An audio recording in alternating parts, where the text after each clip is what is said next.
Hello students, welcome back to the channel. My name is Prasad. In today's class 8 social science video, we will going to discuss about India's defense system. So without wasting any time, let's get started. Chapter 3, India's Defense System. In the last chapter, we studied the features of India's foreign policy. In this chapter, we shall study India's defense system. When there are conflicts between nations, the territorial integrity and sovereignty of these nations is threatened. Sometimes the conflicts between nations are not resolved peacefully. They may even lead to a war. Therefore, it becomes very important to protect the unity and sovereignty, even the very existence of one's country. For this purpose, every nation has to maintain well-equipped armed forces. The paramilitary forces also have to be kept ready to complement the armed forces. It is imperative that the machinery that takes care of the country's defense must be modern and up-to-date. These measures constitute the national defense.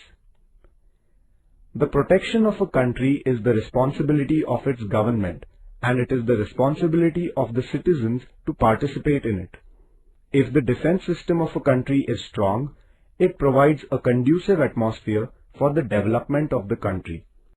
The nature of India's defense system. The Indian defense system includes the armed forces and other organizations related to defense. The Indian military consists of the Army, Navy and Air Force. The headquarters of each of these three forces are in New Delhi. The President of India is the head of the Indian Armed Forces. He or she is the Commander-in-Chief of all the three forces, namely the Army, the Navy and the Air Force. The Prime Minister decides the defense policy in consultation with the Cabinet. Since defense as a subject falls in the Union list, the Union government has the authority to take decisions regarding security issues. The Ministry of Defense of the Union government carries out all functions relating to the security of the nation. The head of this ministry is known as the Defense Minister. The Political Affairs Committee, Committee on National Security and the National Security Council are three bodies that help the government in taking decisions about defense. Army. The main function of the Army is to protect the land borders of India. The Army consists of the infantry, artillery, armored corps, etc. The Chief of Army Staff is known as the General. Navy. India has a coastline of about 7,517 kilometers. The responsibility of protecting these oceanic borders lies with Indian Navy. The Chief of Naval Staff is known as the Admiral. Air Force. The Air Force has the responsibility of protecting India's airspace. The Chief of Air Staff is known as the Air Chief Marshal.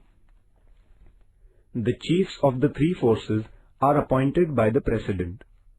Training institutes. In order to strengthen and reinforce India's defense system, officers and soldiers are given training. This training helps to increase their level of confidence and efficiency. This training helps them to adopt defense-related skills. Training helps to nurture an attitude of commitment, patriotism and team spirit.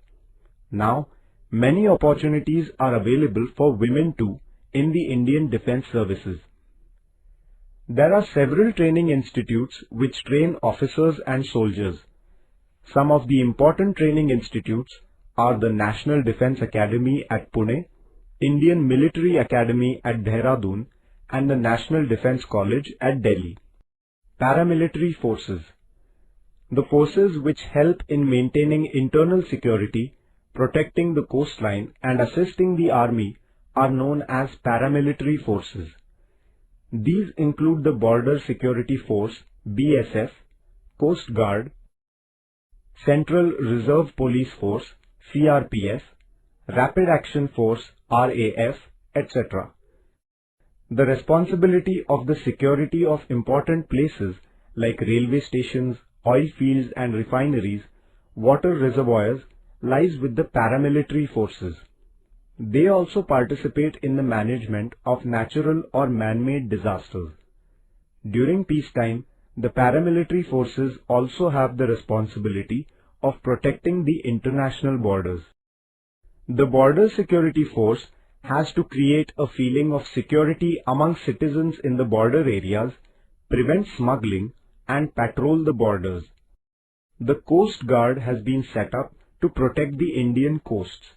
It carries out various tasks like providing security to the fishing activity within the Indian maritime borders, preventing smuggling on the sea routes, etc. The Central Reserve Police Force helps the administration in different states in maintaining law and order. Whenever there is a threat to the nation due to bomb blasts, strikes, etc., the Rapid Action Force quickly moves in and brings normalcy to the lives of the people. The National Cadet Corps has been instituted to imbibe discipline and motivation for military training among the students in the country. Boys and girls from schools and colleges can join the NCC. Home Guards. The Home Guards organization was raised in the pre-independence period. Citizens can join the Home Guards to assist in the defense of the nation. Any person in the age group of 18 to 50 years can join the Home Guards. The Home Guards have to execute several tasks. They join hands with the police in maintaining public security, providing essential services like supply of milk and water during riots or strikes, regulating traffic, helping people during natural calamities like earthquakes, floods, etc. Citizens and defense. Air raids and missile attacks during wars can devastate entire cities. Transport routes, bridges and dams are destroyed.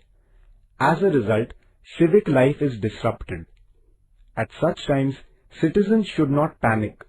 In fact, they should not let such situations affect their morale, because their morale and cooperation have a direct bearing on the might of the armed forces. Citizens can play a great role in national defense by supporting the forces. National security is our prime duty. Citizens can shoulder a great responsibility during emergencies if they have some training in civil defense and first aid. Citizens must have elementary information about what precautionary measures are needed during times of emergency.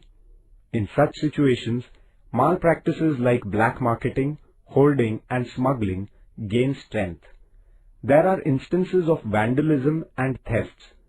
Citizens must firmly stand up to them at such times.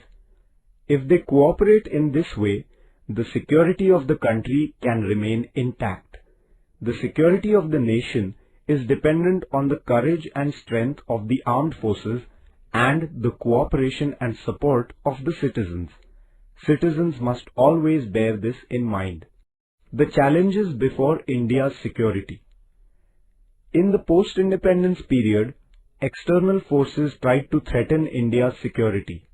There were instances of war between India and Pakistan in 1947-48, 1965, 1971 and 1998. In 1962, China had attacked India. Even today, there are many disputes between India and Pakistan. For example, the Kashmir issue, water sharing dispute, the problem of infiltration, etc. The border dispute with China is a challenge to India's security. In spite of all this, India has always taken the lead in resolving her disputes with the neighboring countries through peaceful means. Today, the biggest challenge before India's security is terrorism, and our country has been trying to wipe out terrorism. India has been supporting the efforts at the international level to root out terrorism. There is linguistic, religious and regional diversity in India, but we have preserved our unity within this diversity. We must protect and nurture this unity. As a citizen, it is our duty to ensure that while protecting our religious and regional identity, there will be no threat to the unity and integrity of the country. Thank you so much students for watching this video. Please like our video, share our video and subscribe to da2 Academy's YouTube channel, and don't forget to download the da2 Academy app from Play Store for more videos, notes, PDF, stories and for extra video related to this. That's it for today's video. For more information check link in description below. आज की video के लिए बस इतना ही। तब तक के लिए देखते रहे हमारा YouTube channel da2 Academy। Stay connected, मिलते हैं नेक्स्ट वीडियो में।